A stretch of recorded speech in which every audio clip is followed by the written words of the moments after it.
When I woke up, I had a broken occipital bone in the back of my skull, a lacerated artery in my neck, 5 broken ribs here, 3 broken ribs here, 2 broken ribs here, separated shoulder, punctured lung, broken pelvis was broken 3 places, and then a big hematoma on my left ankle, which I kind of leg whipped the concrete blocks when I hit the ground.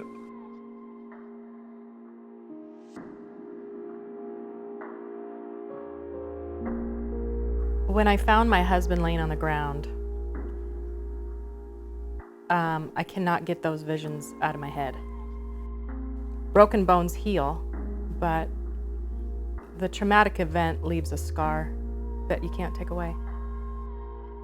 When you're married to a construction worker, watching them go from a very capable, hardworking man with a couple jobs a day to someone who can not even get out of bed by themselves.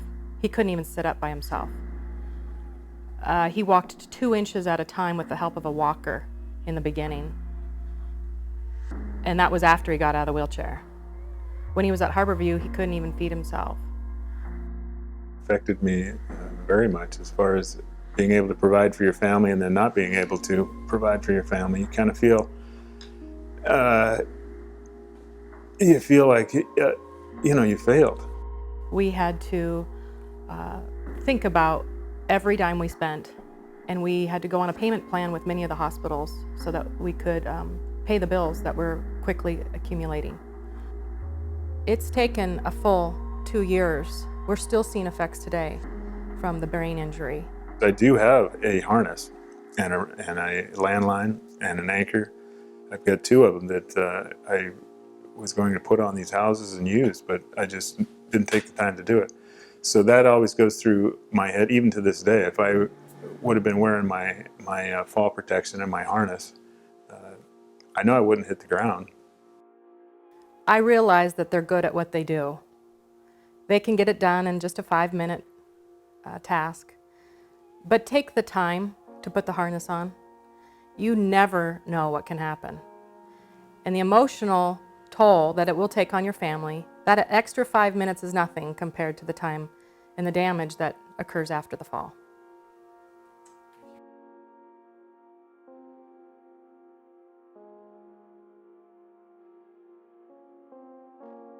Falls are not rare. In the construction industry, falls are the #1 cause of death.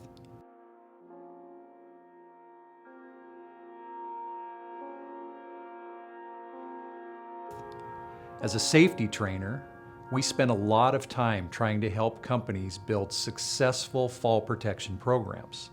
Though there are several options available for fall protection, things like guardrails, safety nets, safety monitors, and catch platform systems, we've found the most practical and cost-effective system for residential contractors is a personal fall protection system. Personal fall protection systems are composed of a safety harness, shock-absorbing lanyard, connection or position line, and an anchor point. Many contractors have invested in fall protection systems, yet find it challenging to use them on construction projects. Why, you may wonder? Countless safety videos show construction workers easily clipping into pre-installed, engineered, and conveniently placed anchors. However, the reality is, installation of anchors in residential construction is far from a standard practice. And even when there are anchors on a building, they can be improperly installed, improperly placed, and improperly used. This video will cover best practices for using personal fall arrest and restraint systems, including inspection, donning, use, and potential hazards associated with using the system. We'll look at anchors that provide solutions for common challenges to different trades, such as framers, roofers, and painters, in both residential, new construction, and renovations. The goal is simple: stop falls, and more importantly, keep workers from hitting another surface. Fall arrest is the concept that the worker may fall off the working surface, but will be caught by the fall arrest system before hitting the ground. Contractors often remember the concept of allowing 6 feet of free fall distance, but forget the concept that the system must be worn in a way that will not contact any lower level. In other words, don't hit the ground. We can't think of anything worse than workers wearing fall protection and still be seriously injured or killed in a fall because they didn't get the basic premise. Fall restraint uses the same harness as fall arrest, but is rigged in such a way that the worker cannot fall off the working surface. Guardrails and window rails are another type of fall restraint.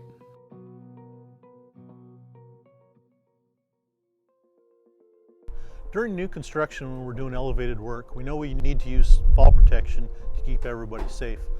Pretty simple. Once the roof trusses are up and sheeted, we can install permanent or temporary anchors, hook our harnesses into. Where it becomes a challenge is when we're rolling trusses, doing leading edge work. Pretty easy to have a fall, so we have to think outside the box. We've recently started using the safety bar with our harnesses while we've been rolling trusses, regardless of the height, so that nobody hits the ground.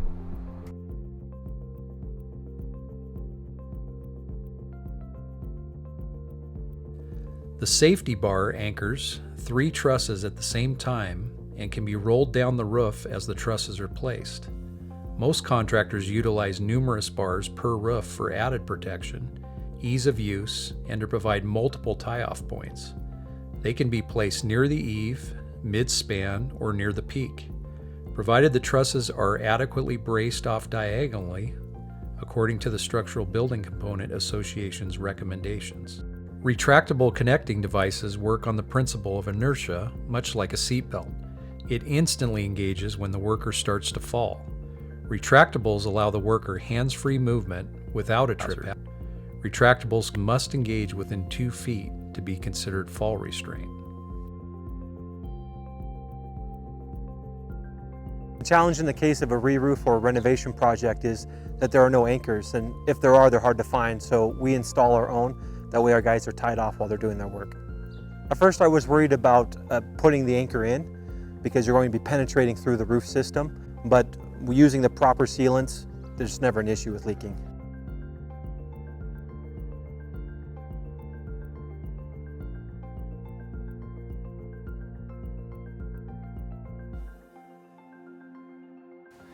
If you have just one anchor, say in the middle of the roof, and that worker falls, is he going to hit the ground?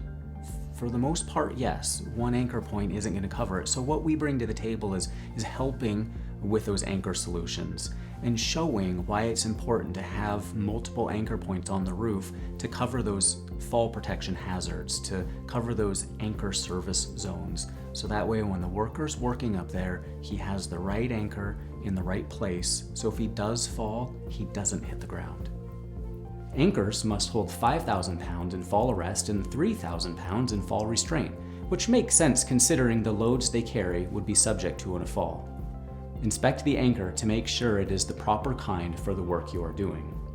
Inspect the fasteners, nails, screws, or bolts to make sure that they are unbent and in good condition. If the anchor has been used in a fall, it should not be repaired, only replaced. Proper installation is key to anchors performing safely in an emergency. On roofs with shingles, they will need to be removed for installation. A worker wants to make sure that they drive the nails into a truss or solid beam in the roof, that the nails are pounded flat. All the required holes are filled with the manufacturer's fastener, nail, or bolt into solid wood, not sheeting. Make sure you seal around any roof penetrations so that the roof doesn't leak. If using a temporary anchor after removal, the nail holes should be sealed with caulk to avoid leaks.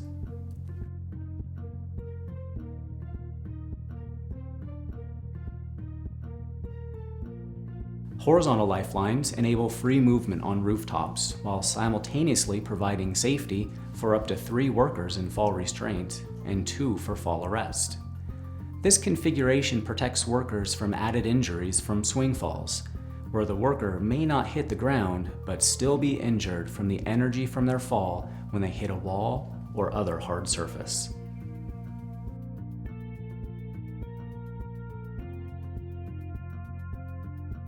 We've embraced fall protection in the truss industry because we know that at any phase in construction, at any height, falls can happen. We have the ability to install anchors through our manufacturing process, making safety for all trades nearly an invisible cost.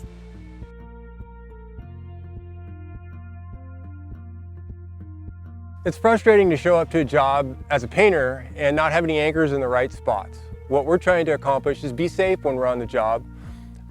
I know that certain people were already here, the framers, the window guys, the siding guys. How did they do their job and be safe about it? As I get older, I find I don't bounce anymore, nor do my workers, nor do I want to see anybody get hurt on my jobs. It would be super cool if we could get the builder to install the anchors at the very first of the project and then leave them on there so that the rest of the subs throughout the project have something to use. That being said, when we show up and there's no anchors, we do install our own. We've been creative now of being able to install anchors under eaves and dormers to attach our safety harnesses to. Sometimes working off the ladders is just still the best and safest way to go.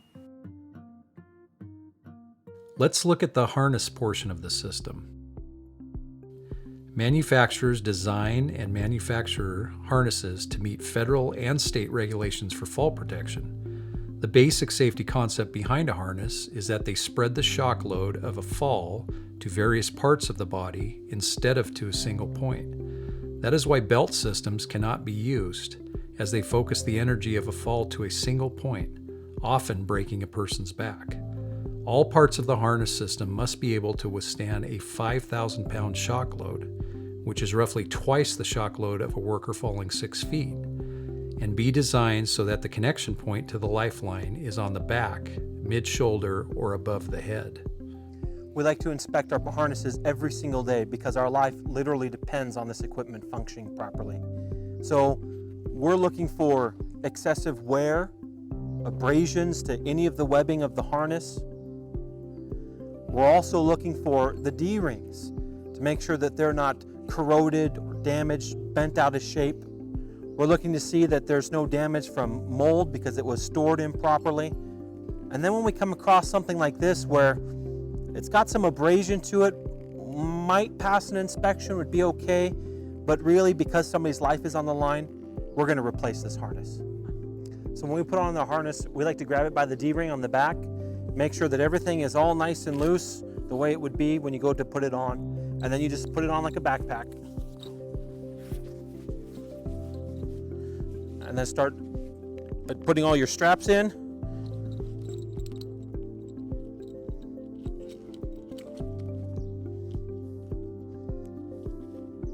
Finally, the legs.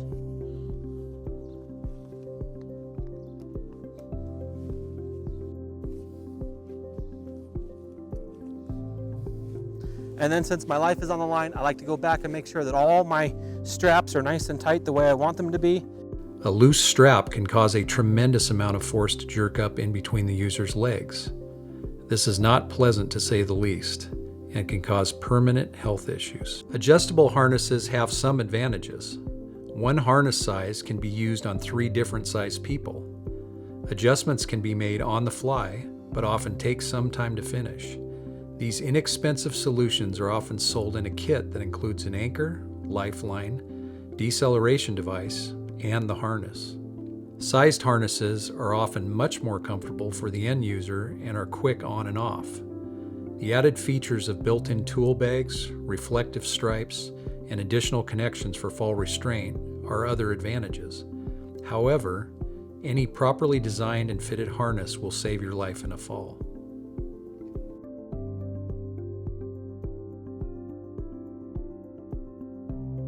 Shock-absorbing lanyards are designed to reduce the force on the worker to below 1,800 pounds. Most lanyards are between 3 feet and 6 feet in length and have a built-in deceleration device. Lanyards connect the harness to the rope or lifeline by a snap hook or carabiner. Deceleration devices act as shock absorbers, so if there is a fall, the amount of impact on the worker is greatly reduced. These are connected between the harness and the lifeline using snap hooks and carabiners. These can expand no more than 42 inches when engaged.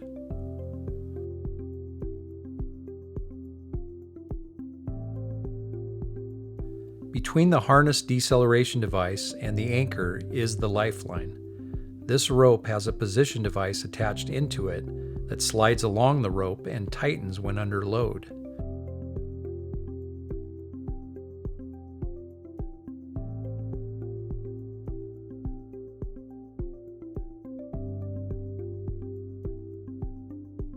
It's important workers use their position device to take up slack and never be in a position to fall more than 6 feet or hit the ground. Snap hooks and carabiners used in fall protection need a double locking mechanism for safety. Never attach 2 snap hooks together or into a single D-ring or anchor. Make sure fall protection connectors are ANSI rated for 3,600 pounds.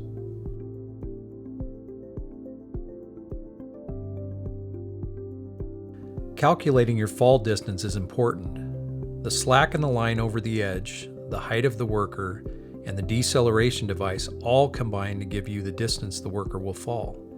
If that distance is longer than the height to the ground, the worker will experience the word impact in a new, very personal way. In fact, 1-story houses are more dangerous than 2, as the height of the worker and the deceleration device might be enough for the worker to hit the ground with no slack in the line.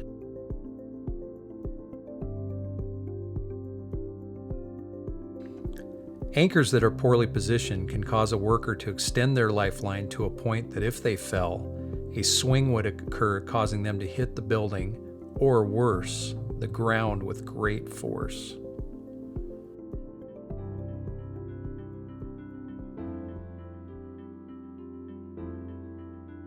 If a crew member is injured at elevation, suspension trauma is a life-threatening condition that could happen in as little as 15 minutes. Make sure your employees know the site-specific plan for rescue if someone falls.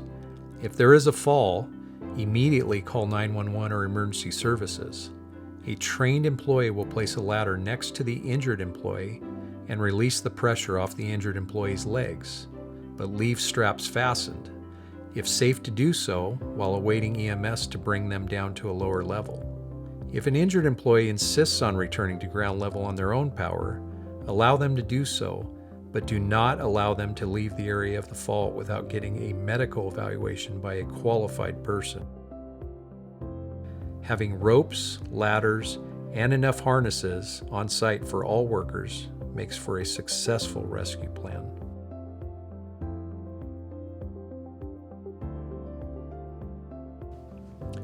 A successful fall protection program that prevents falls and injuries if a fall occurs does not happen by accident. You must train your employees on proper placement, installation, use of anchors, and about your company's fall protection work plan. Make sure they know how to inspect, don, and properly fit their harnesses. Stress the differences in the concepts of fall arrest and fall restraint, and most importantly, that they set up the system in such a way so that they don't hit the ground.